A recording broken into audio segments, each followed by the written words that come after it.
Okay. Tēnā koutou katoa. That's your cue to shut up. No, just kidding. Were you talking to me? No, I dare not. How are you guys? You good? Good morning? Fantastic. I'm going to start with thanking our sponsor for this session, a remarkable organization, and a place that I feel privileged to have worked. Yeah, such an inspiring place, and also a team of people that run the joint, and that is Park Road Post-Production. So I'd like to give them a round of applause.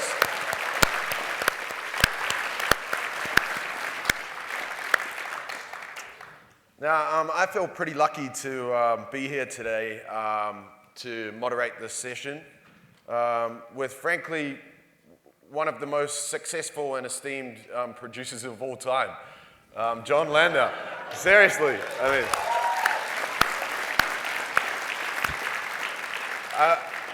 The intro can be quite simple. I mean, Jon is the producer of the two top-grossing films of all time. The TITANIC, which he won the Oscar for.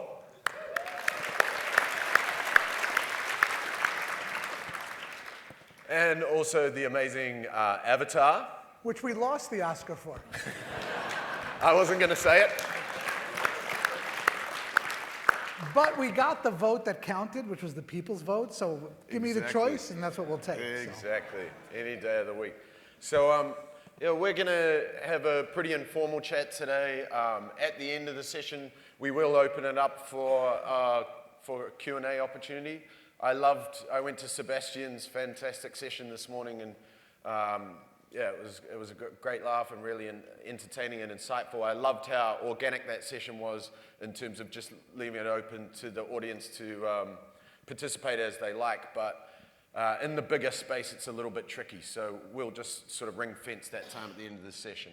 But to get things underway today, we're going to start with a reel of some of the fantastic productions that Jon has been a part of. So, and some of the not so fantastic productions, they're in there too. So. Okay, let's play it down. You Jake Sully? I'd like to talk to you about a fresh start on a new world. You'd be making a difference.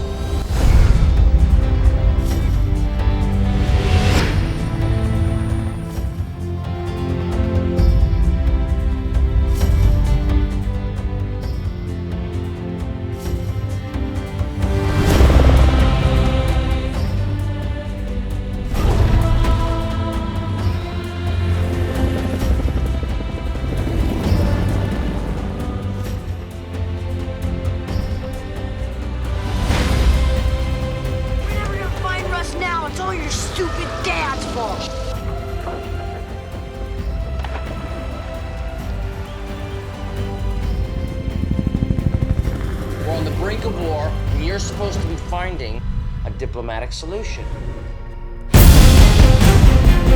Outstanding.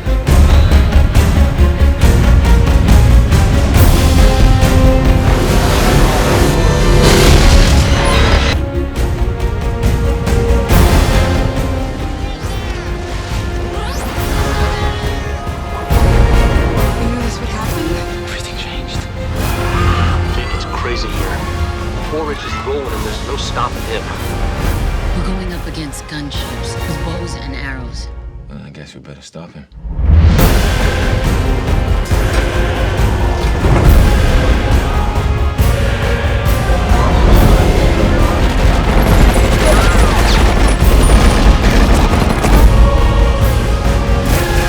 They've sent us a message that they can take whatever they want.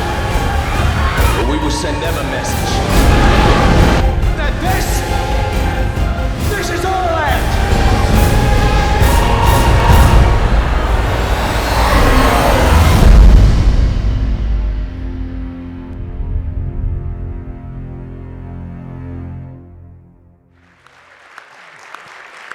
And I'm very proud to say that every single one of those shots that you saw from Avatar was done right here in New Zealand.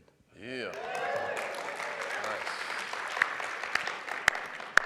Must bring back some memories watching the reel, I guess, you know. It does. I go back to it. I sort of relate everything to my kids.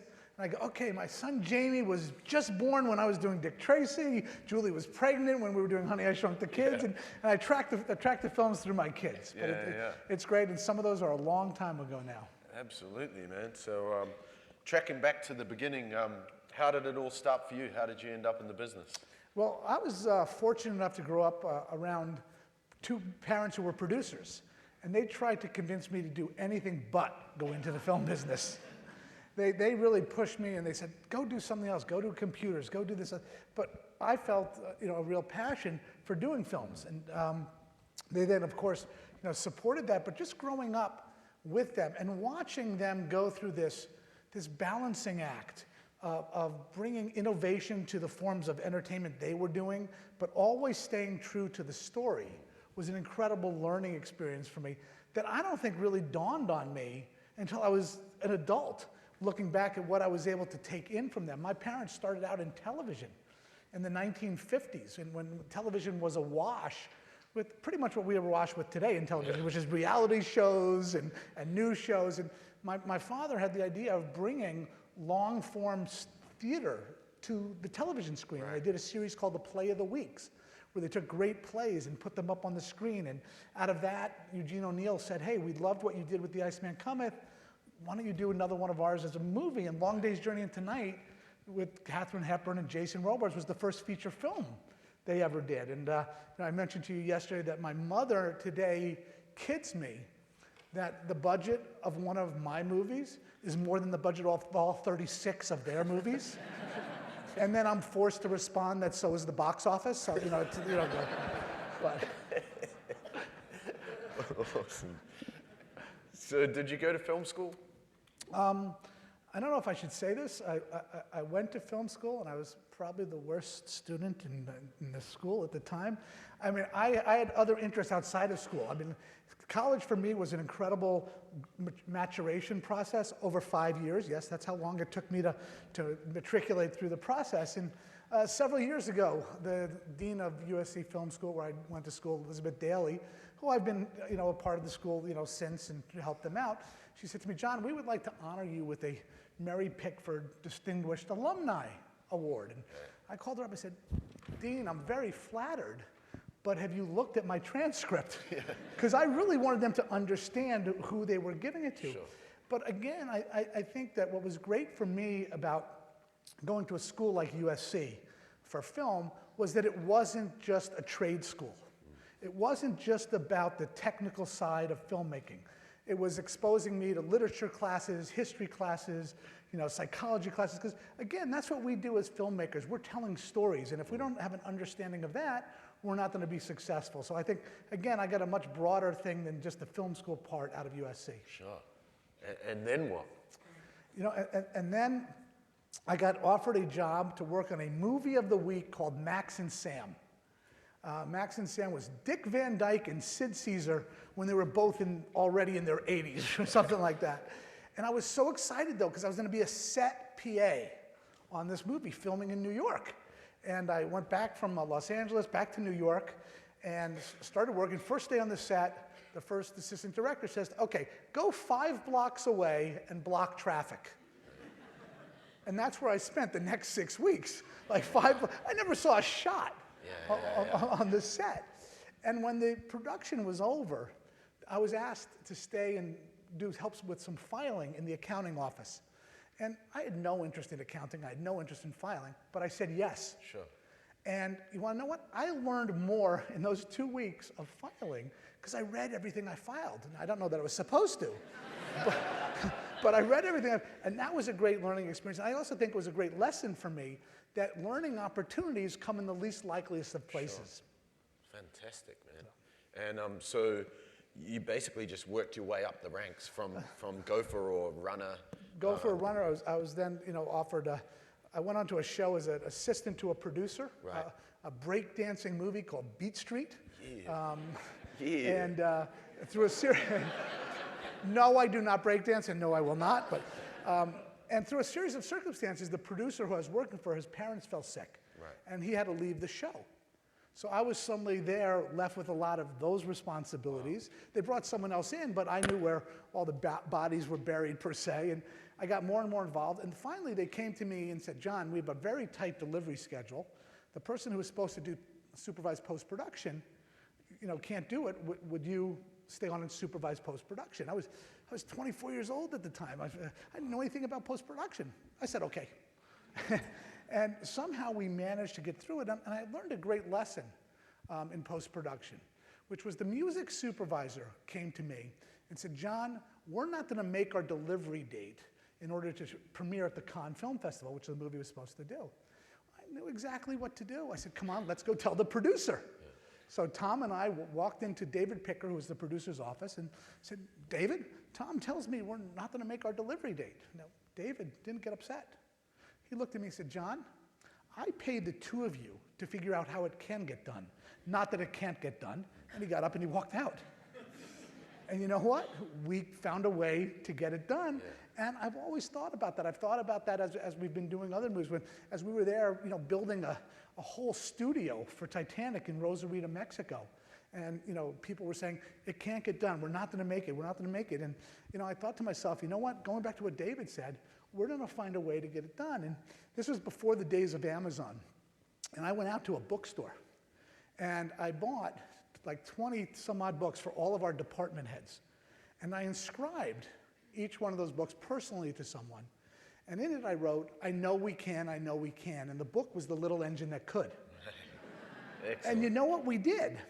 And the most rewarding aspect of that for me is not the fact that we did, but the fact that 10 plus years later, when we were looking at Avatar, and that was a daunting challenge to us, are we going to be able to do it?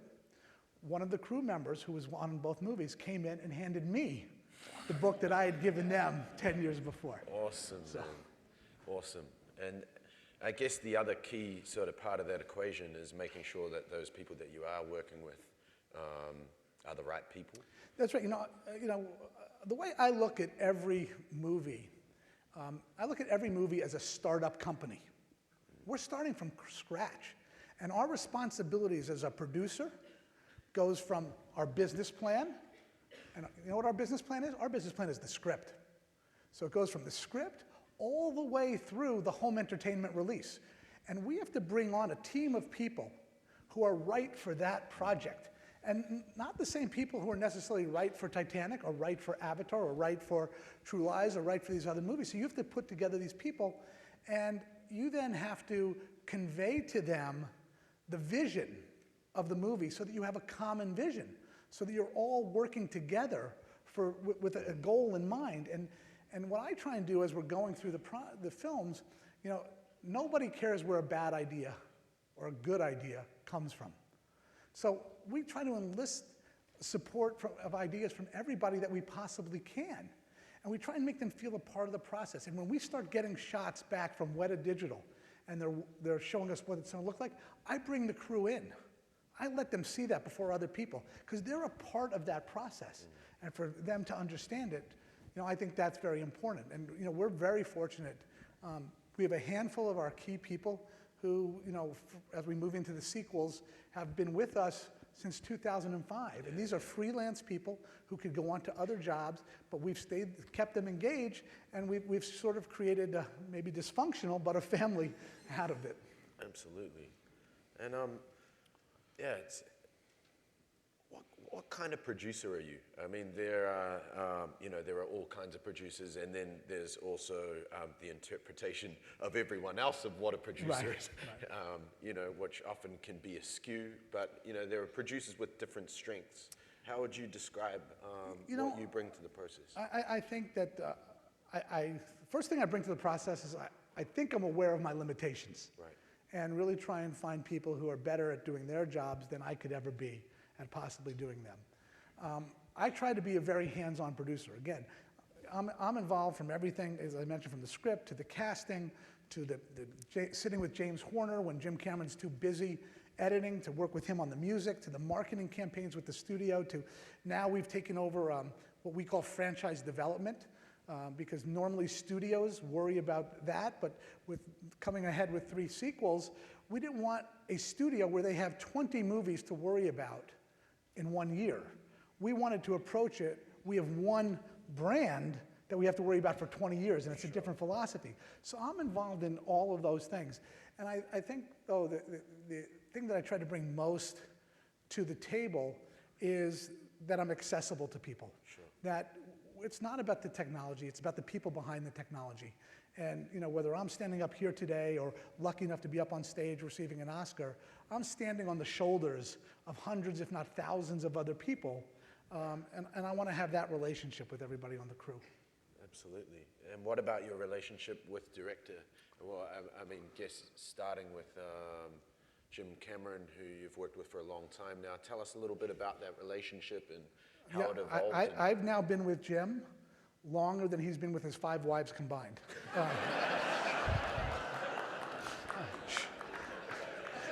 But I don't know what that says about me. I guess I get to go home at night. That's the difference. Thank God. But, I think the way I look at it with Jim, I have to be at times the angel in the ear, and at other times I have to be the devil in the ear. I have to sort of try and find that balance, and I have to try and get inside of his head, what he's thinking, try to interpret that. Sometimes I'm right, sometimes I'm wrong, because Jim can't be everywhere. And there are often times where I'll be in with Rick Carter, our production designer, and I'll be giving him what I think something should be. And Jim's not around, and Rick would say to me, but John, we don't know what, if Jim's gonna think about it. I go, Rick, if we wait for Jim, we're never gonna be able to make the deadlines we have to meet. Let's go for this, and if there's a bullet that has to be taken, I'll take the bullet. And sometimes there are bullets, but most of the times there aren't, and most of the time Jim's not even aware that type of stuff goes on, and that's when it really works, and that's when people see it, and they're proud that they've accomplished it. So I think that Jim and I have a pretty good shorthand with each other over time, and it's worked out well. And what about working together? Because I imagine that you're fairly empowered to go out there and pitch the project at great length during the development process to help make it happen. Is that something that you guys do together, or is there a sort of? So I think what happens is, like, Jim, I say in many ways, Jim dreams the dream, and then I have to make it a reality. Right. So Jim will go in and we'll go to the studio with the initial concept, as was the case with a movie like Avatar. We had hiccups getting the movie green lit because a studio couldn't understand why people would go see a movie with blue people with tails. But nonetheless, and there was some question at one point whether it was really going to get made or not. So I took it upon myself with a business affairs executive named Vicky Rossellini at 20th Century Fox, where we went out and we met independently with some of the hedge funds that Fox was working with. And we pitched them the movie. We showed them our art reel, unbeknownst to Jim, unbeknownst to Vicky's bosses at the studio, because there was this financial gap on what the movie was going to cost and what the studio felt comfortable making. Well, these people that we pitched to saw the potential in it, and they agreed to step up beyond what their normal deal would be, giving Fox much less of a risk in the process. Then once we get going, we're in production. The pitching doesn't stop. Take a movie again, going back to Avatar. We had to pitch theaters on converting to 3D. So I had to go around, I went around the globe and said, here's why you should do 3D. I took footage with me. I showed them what the potential of it was. Said, here's why, going out to our marketing partners, our merchandising partners, our promotional partners. So, the pitching aspect of it, never stops. I think that in any, producer, there's a little bit of a P.T. Barnum quality, and, hopefully I bring that to the table a little bit. Yeah, I guess for that to work, though, it's crucially important that you and Jim are on the same page in terms of what the vision of the film is. I think that's very important, and I think you learn that over time with someone. It doesn't happen overnight, and one of Jim's strengths, though, as a director, and for anybody out here who wants to be a director, if take something away from Jim, I would say take these two things away, which is he identifies a target that's very far away at the beginning of a process, and he never loses sight of that target going through the process. While other people, someone might come in and go, oh, there needs to be more comedy. Okay, and they put in more comedy. It was never supposed to be a comedy, or it used to be more action. And it was never, and once you start getting off course, you can never get back on course. And the other thing that I think Jim does, he never loses the writer's perspective on the movie he's directing. And I say to people, Jim has 3 phases of writing. 1 is in the script. 2 is during production, when he's working with the actors, and he sees how they're interacting with each other, and he writes a new scene, and he comes up with little dialogue for them. Other people do that in the absence of the bigger script picture. Jim doesn't. Jim always keeps in mind, why did he write that scene in the first place? What is its intention? Why is it there? And he keeps that in mind. And the third phase is in editing. When you're looking at what you really have and you're making editorial decisions, you're not making them based on a cut. You're making them based on the script and the story that you were trying to tell. The original vision. The original vision. So, yeah. Fantastic. And yeah, so that's one of the things for you, that sort of clarity and singularity of vision. That's one of the things that makes Jim great. It's one of the things that makes Jim great. It's one of the things that lets me do my job. Yeah. Because once that's established, I feel comfortable that I can go out and I can meet with people and I can talk to people. I can talk to people in our crew because I know where he's coming from. And you know, sometimes I get that just by being a fly on a wall in another meeting Jim's having, where you know, really I don't have a reason to be in that meeting, but I'm hearing him talk to other people. If he's sitting down and you know, working with an actor in a moment, or if he's sitting down working with a writer who's helping us out, you know, and you take that in and you remember that through the process. Yeah, very interesting. And so tell me, one thing that I'd love to talk about is, you know, most of us in this room are working in the sort of independent film world. And obviously you've spent the majority of your time in the studio system. You spent some time working within the studio. Right. Can you tell us a little bit about what you learned in that period? Yeah, you know, I was very fortunate when I finished Dick Tracy. Warren Beatty came to me and he said, John, why don't you come run my company? And I was very flattered. I was 28 years old at the time. But I said to him, I said, Warren, you make one movie every 10 years. And wait, that's not what we're doing too, though. Wait, so that, but I was at a different stage in my life back then.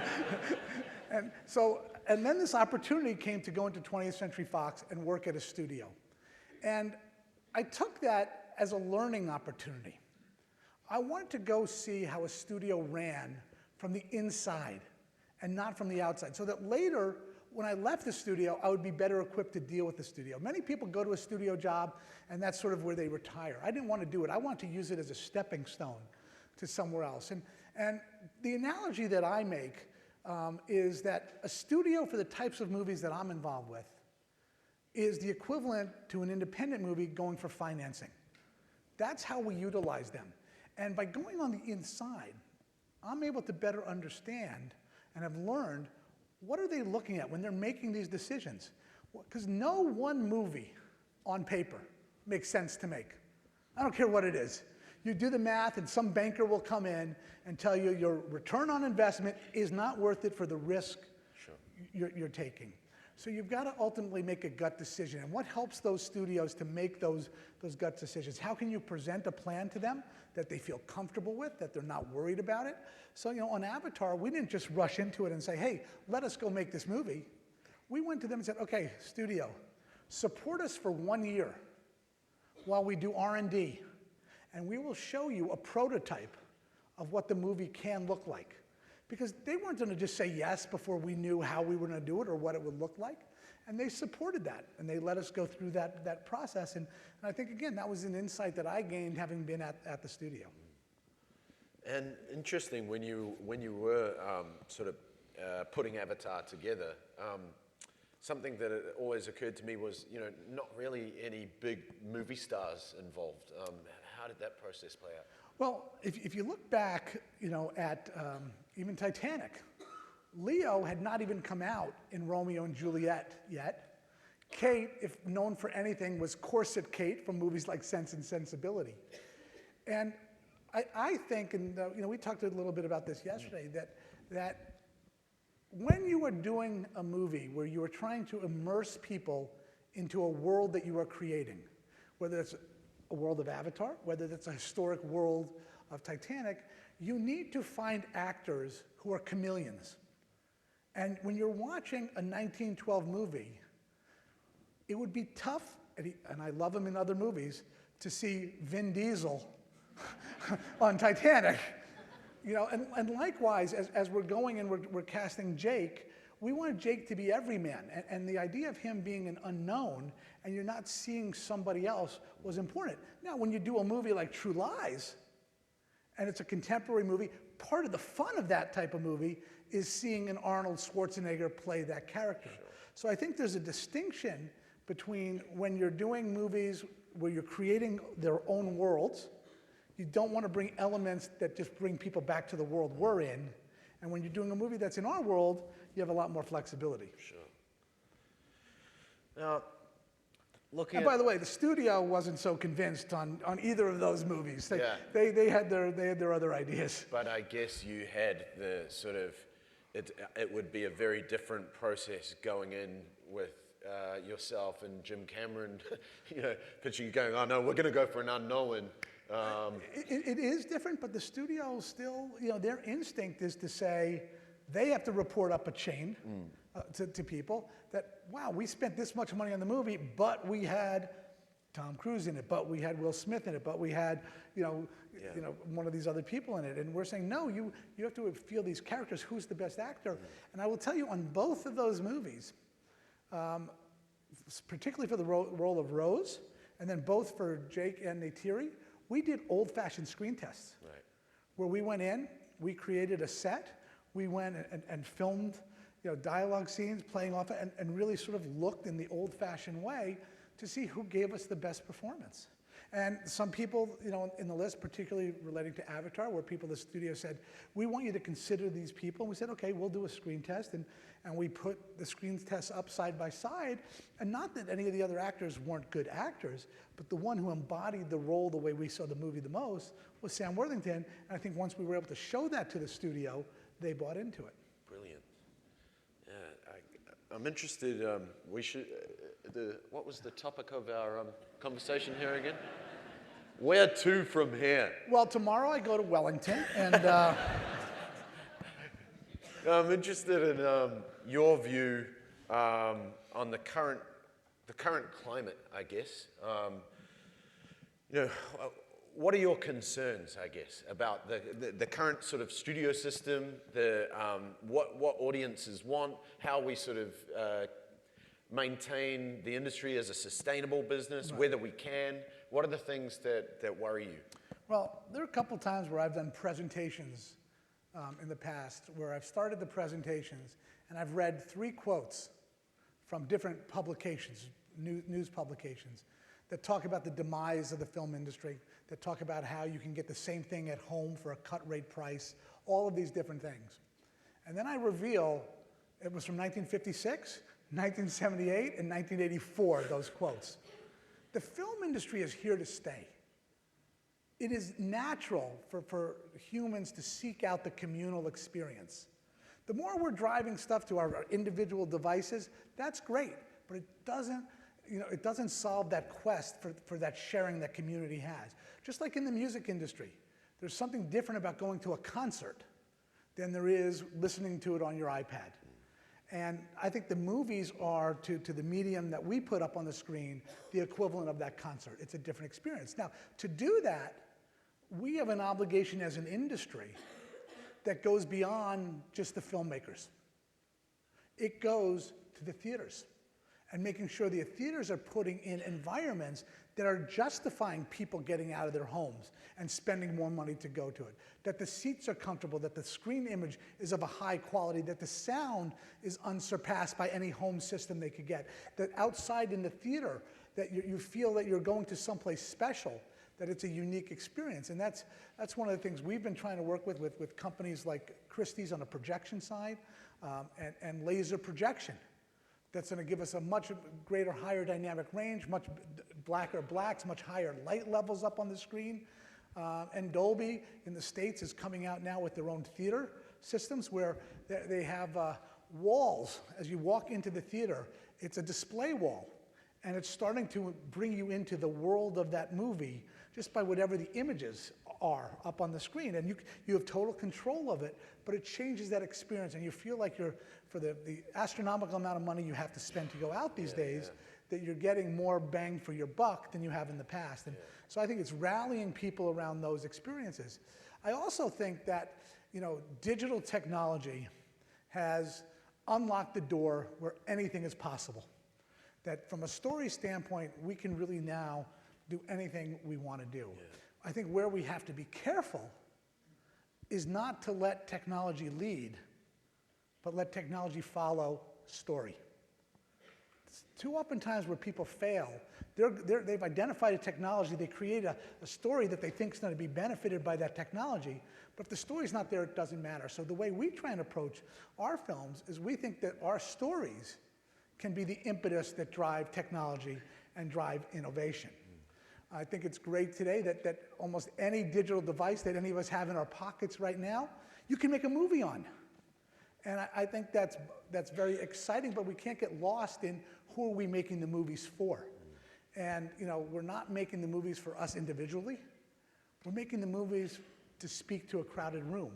You know, someone once said to me as it related to a band, the band has to play to the back of the audience.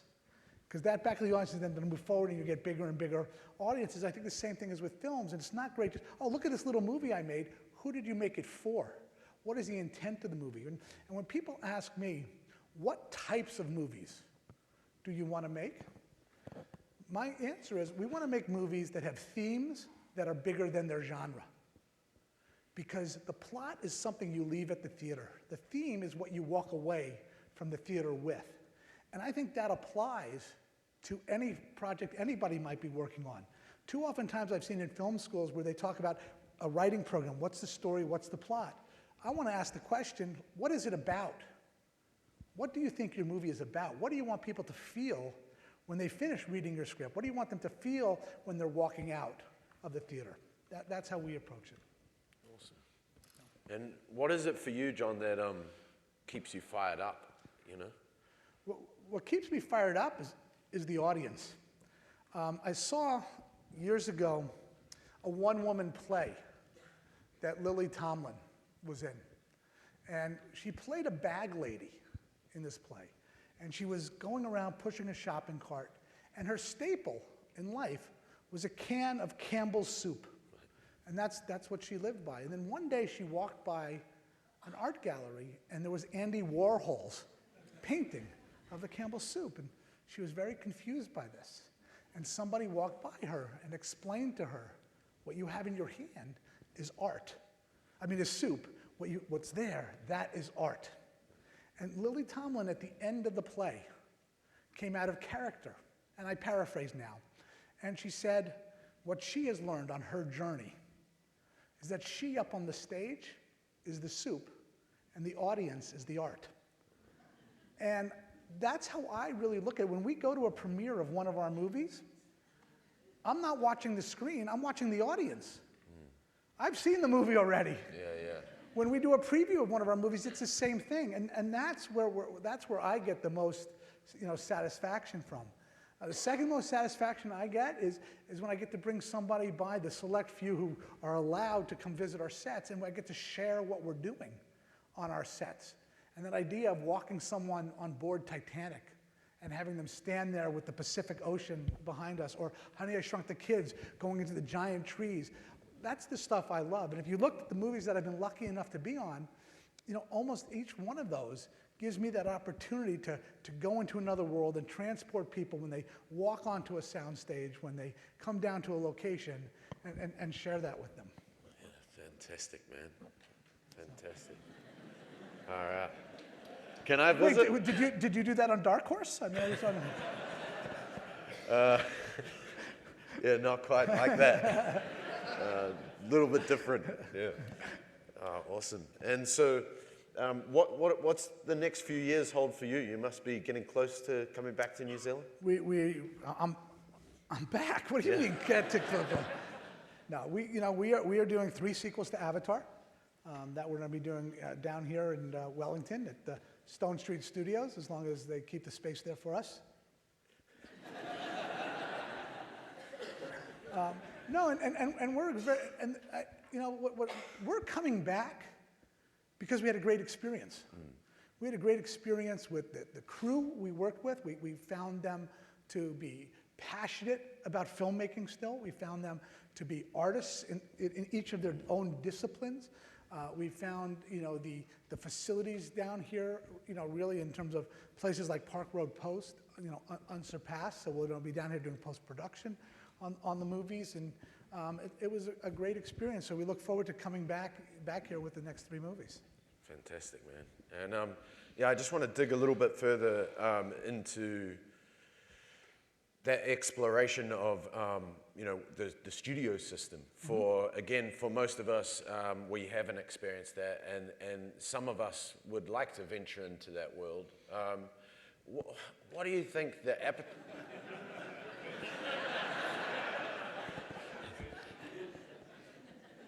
what tips would you give to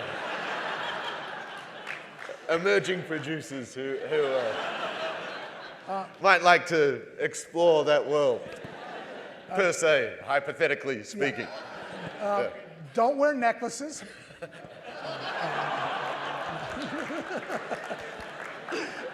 No, you know, I think it's the same thing. It's script, script, script, script, script. And the other thing is, we are in a connected world today. It's universal stories.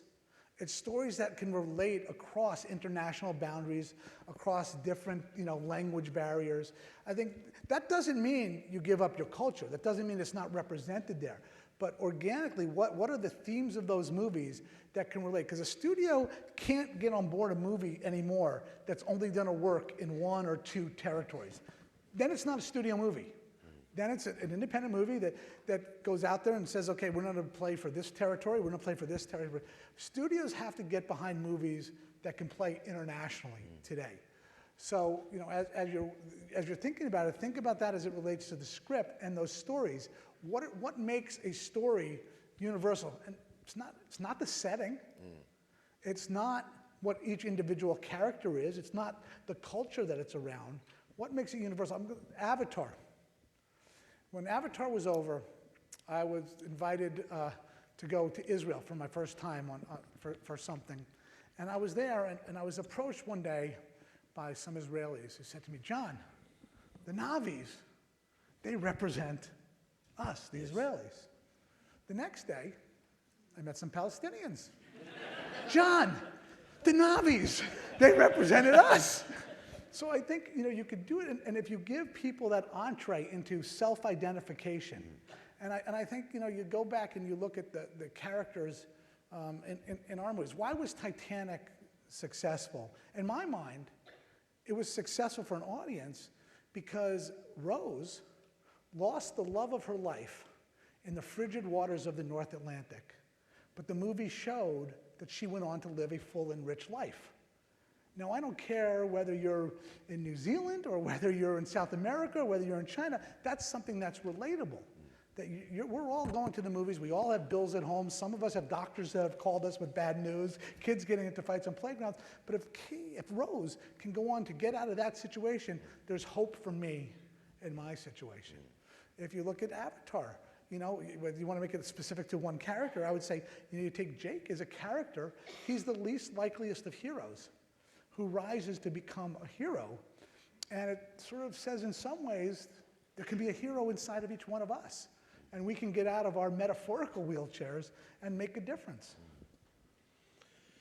How do you think the releasing of films and marketing of films has changed in the last few years, and what's the future in that way? Well, you know, I think this whole idea of being able to spread a release out over several months doesn't exist anymore. To spread a marketing campaign over several months is impossible because of the internet. Everything is connected. You can no longer say, I'm releasing a trailer in just New Zealand, because once it's up, it's out everywhere.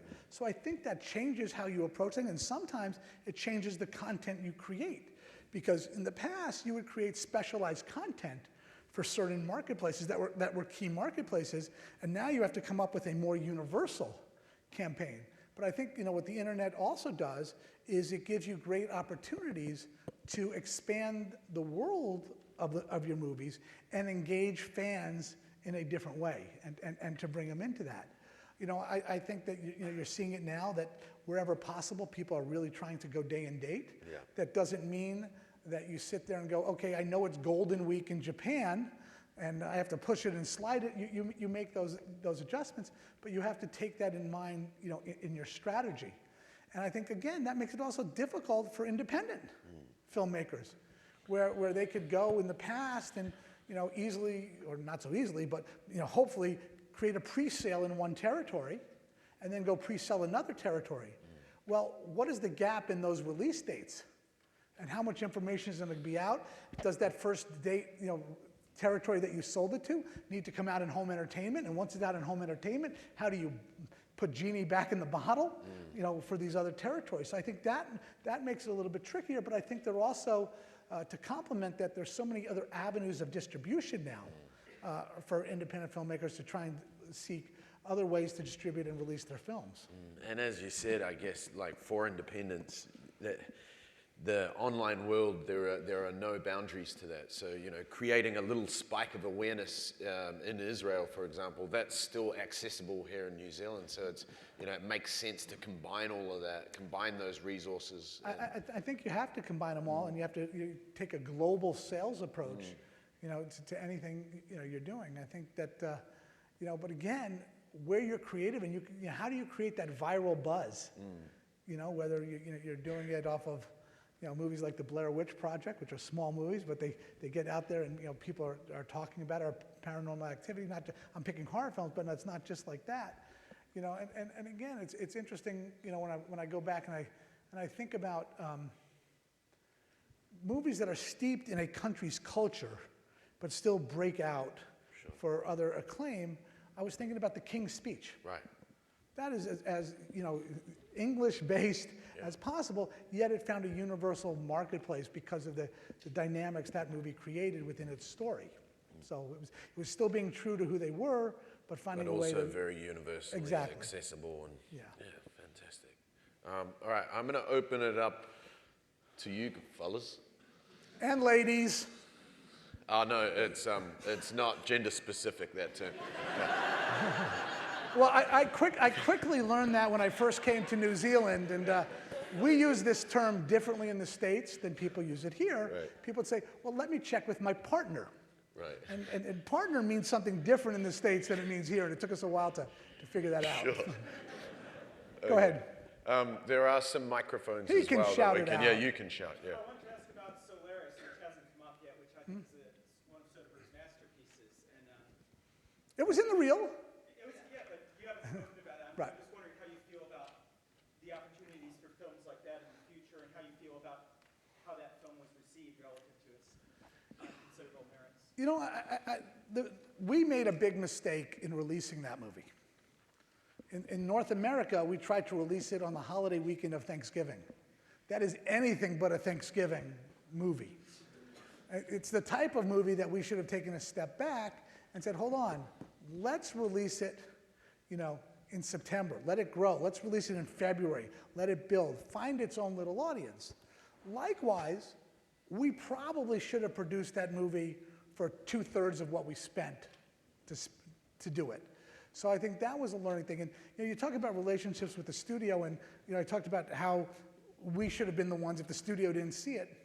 On Avatar, the studio was really struggling on how to present the material from the movie and how to introduce it to the audience without everybody writing, oh, it's about Smurfs.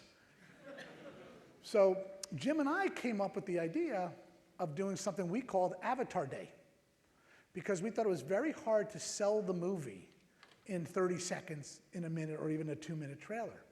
So with our idea behind Avatar Day was that on one day around the world, we would screen 20 minutes of the movie, broken up, not all contiguous, and say, this is what you're in store for. And then we would release the trailer in sync with that. And we sold the studio on that idea. And people who went and saw the movie that way, the 20 minutes, talked about, wait, I can't wait to see the movie. I don't know if it's going to be any good, but I can't wait to see it. People who just saw the trailer are like, oh, because you're watching on a little box like this. So I think you've got to, that was not something the studio came to us with. That's something we went to the studio with. And I think that's, again, the role of what you have to do as a producer. So. Yep. Sorry, could you just touch briefly on your role with the New Zealand Screen Advisory Board and what your role was with that and your thoughts on that process? Sure. You know, I was thrilled to be asked to be a part of the Screen Advisory Board. I think the goal of the board is several-fold. I think the bottom goal is to increase the robustness of the New Zealand film industry. And you've got to, to me, you've got to do that one step at a time. You can't just do it from the top down. You got to do it from the bottom up. So it's creating more opportunities across a greater number of movies that are both domestic, you know, spawned and international spawned. I think it's creating training opportunities for people to come in and learn the skill sets of the different crafts, to understand the potential of embracing digital technology in different ways. I think it's also a part of it advising, you know, how can New Zealand bring in more international productions that benefit you know, the industry here. And, you know, one of the ways that I hope to see in the future that happens is it would be great to have right here in Auckland a film studio with real stages. It's not a competition with Wellington. The two cities are not in competition. It's an industry that works together as a whole. You know, the foundation of a film industry, if you look, you know, the rest of the world, it really is the infrastructure that starts with stages. And even for your films here, that not every film needs the locations that are provided here. You need to have the ability to go into a soundstage and create your sets that you can't find out in the locations. And so I think our goal is to help advise in any way we can to see that all grow over the coming years. How'd I do, Dave? Okay, shoot. Yeah, man. Jon, how have you found the corporation of the studios? Thanks. The studios are all owned by gigantic international corporations now. Right. How has that changed how your job is when you're taking in a product and trying to get them to make it? Well, I think a bigger factor on us is not who owns the studio, but who runs the studios on a day-to-day basis. And I think that we are lucky to be at 20th Century Fox, where the people there who run it on a day-to-day basis come out of being filmmakers. There are other companies where they're now run by business executives, and that makes it a different dynamic. And I think that's something you know, that we all have to be aware of when we're dealing with it. In the old days, you go back 30, 40 years, it was filmmakers, Metro-Goldwyn-Mayer, this and that, Daryl Zanuck running 20th Century. You know, that's what you had everywhere. So I think that changes the dynamics, you know, a little bit on that side. From the corporate side, I see that as an advantage. I say, look at it and go, okay, how can we co-opt the News Corp, or whatever their new name is, family, into helping us promote our movies, helping us do the things we need to do? What is their infrastructure in television? How do we, you know, get one of their TV shows to have a character say, oh yeah, I'm going to go see that movie Avatar tonight. All of a sudden, you know, so what are those type of opportunities? And, you know, we've been very fortunate at Fox, where I think that, you know, Rupert Murdoch, you know, as whatever people say about him, he's also a very forward thinker and embraces new technology and new ideas. And that was certainly the case with his support of Avatar. And I've only heard this anecdotally because I wasn't at this screening, but we set up a screening of Avatar before the movie came out for Rupert to see it in London, where he was. And he turned to someone after the movie and he said, even if we don't make any money on the movie, history will show that we made the film. And I think that's a great insight into who he is and how he approaches things and why Fox is such a good match for us.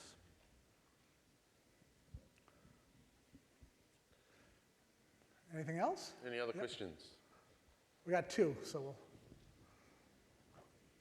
I just wanted to ask, how, just speaking about the collaborative spirit that we're talking about this weekend, when you're putting your films together, Jon, I'm conscious there's you producing and there's other producers on board too. How does that picture of the collective of producers come together for you?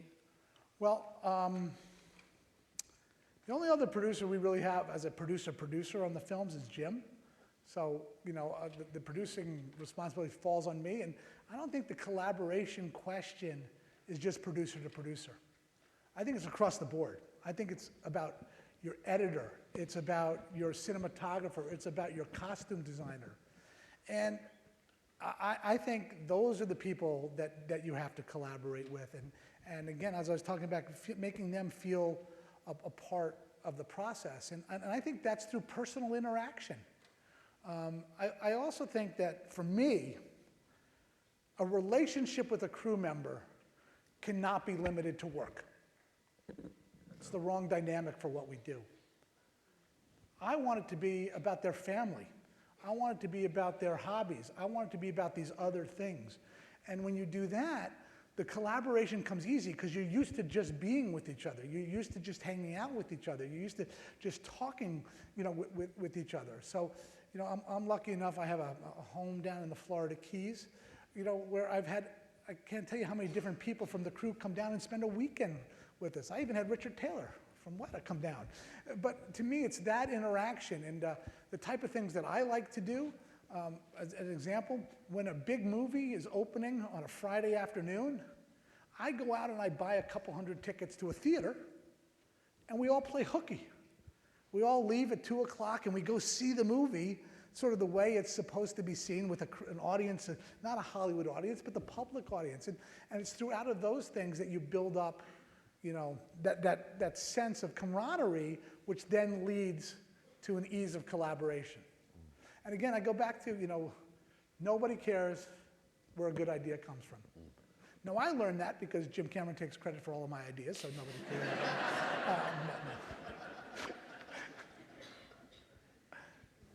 Any other questions? There was one somewhere around this area. Yeah, Craig. Go for it, Craig. I was just wondering, how big an impediment in this day and age where we are technologically connected do you think the 13, 14-hour plane trip from other major cities to New Zealand still remains for New Zealand really growing as a filmmaking? So the question was just how much of a sort of blockage is our geographical isolation here in New Zealand in terms of the globalization of the industry? I don't believe the plane ride is at all a deterrent. I think it's a perceived lack of robustness in the infrastructure that can tend not to have people come. Because to me, once you're getting on a plane, does it matter whether you're going from LA to Louisiana and you have to transfer planes there or you're flying? It doesn't. So I don't think that comes into play. I think it's about people going down and feeling comfortable that, okay, just because a Peter Jackson is filming, there's still other really talented people who are available to work. Just because somebody is doing, long-lasting TV shows here in Auckland, there's still stage space that I could come in and work at. I think those are the type of things that you break down those barriers, and we've tried to do whatever we can to really explain to people what our experience has been, which those limitations don't exist. There is a much more of a robust system than possible, but time will only be we'll get people to learn that. The plane ride is not the issue. Supplementary question? Okay, thank you. Any other questions?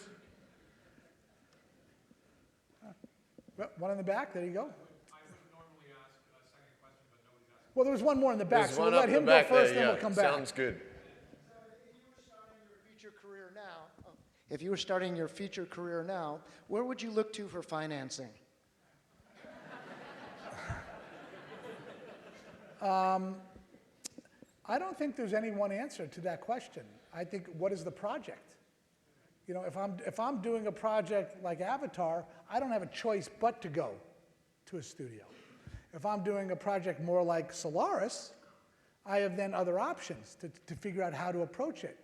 And I think that one of the things that when you do get independent financing, you do have greater creative control over your process than most people do at a studio system. And I think it's, again, how I would then go about it. Script I talked about, but I would also then put together a sales package, but that's not your traditional sales package. Can I put something where someone sits in a theater and sees 3 minutes, 5 minutes, 10 minutes of what we're talking about, so they really get a sense of that? Because again, nowadays you could produce that so much more cost effectively than you could. So that goes back to that P.T. Barnum element. I think you gotta go say, how do I now sell this? Because it's an uphill battle. You gotta know the easiest, and studio systems are the same way. The easiest thing for them to say is no. And in a studio system, nobody ever got fired for saying no. They get fired for saying yes to the wrong things. So getting that yes is much more difficult.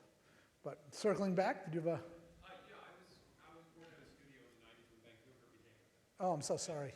Well, it seems like New Zealand is maybe on that first edge of what Vancouver was 15, 20 years ago. And so I'm interested in what you think they did right and what they did wrong, what we can learn from that. Well, what Vancouver did right is they found facilities which could be the base studios, that people could go there and say, I'm working at Mammoth Stages, or I'm doing this or that. And they did another thing, because if you look, the US dollar is not as strong there today as it used to be. But the government in Vancouver has increased the incentives. So not only do you get it on production incentives, you now have visual effects incentives for different things. And when studios are looking to make the choices of where, these are all the things that come into play. So I think the first thing they did was build up that infrastructure and made sure they had the facilities to support it. And then the second thing they did to keep it is to make sure that even with the dollar fluctuation, that it still is justified for a studio financially to bring a film up there. John, are you working in television at all? Have you got any projects on that side? We do not. We did one project in television, Dark Angel, that Jessica Alba was in. It was, very rewarding to do it, but right now our focus really is on the feature side, and you can only give 110% of yourself to so many projects. Sure. And with television, every episode is a different project. We learned that you have to give 110% of yourself to all the time. Sure. Yep. Okay. Oh, yep. So basically, for me, based on the where to from here, for us as New Zealand, we get told a lot that, in the States, the perception of us is that we're basically, borderline Mexicans with cell phones.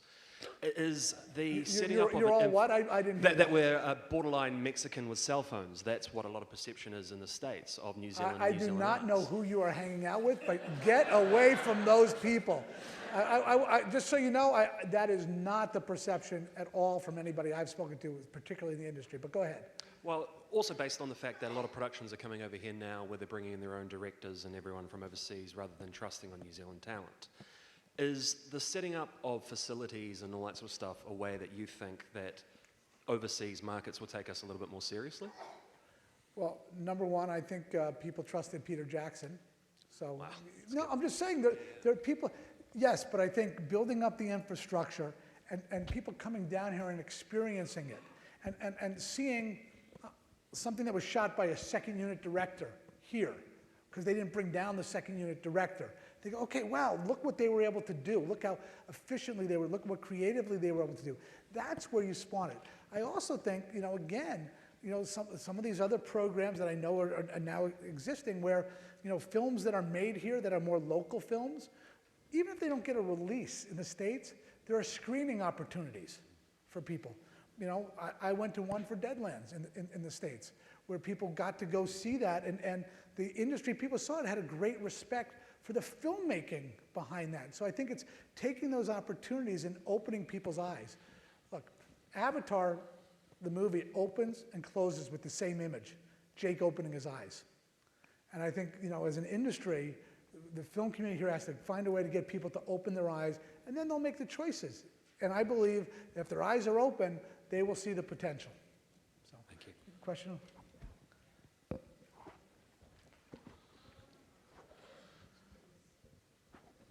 Hi, John.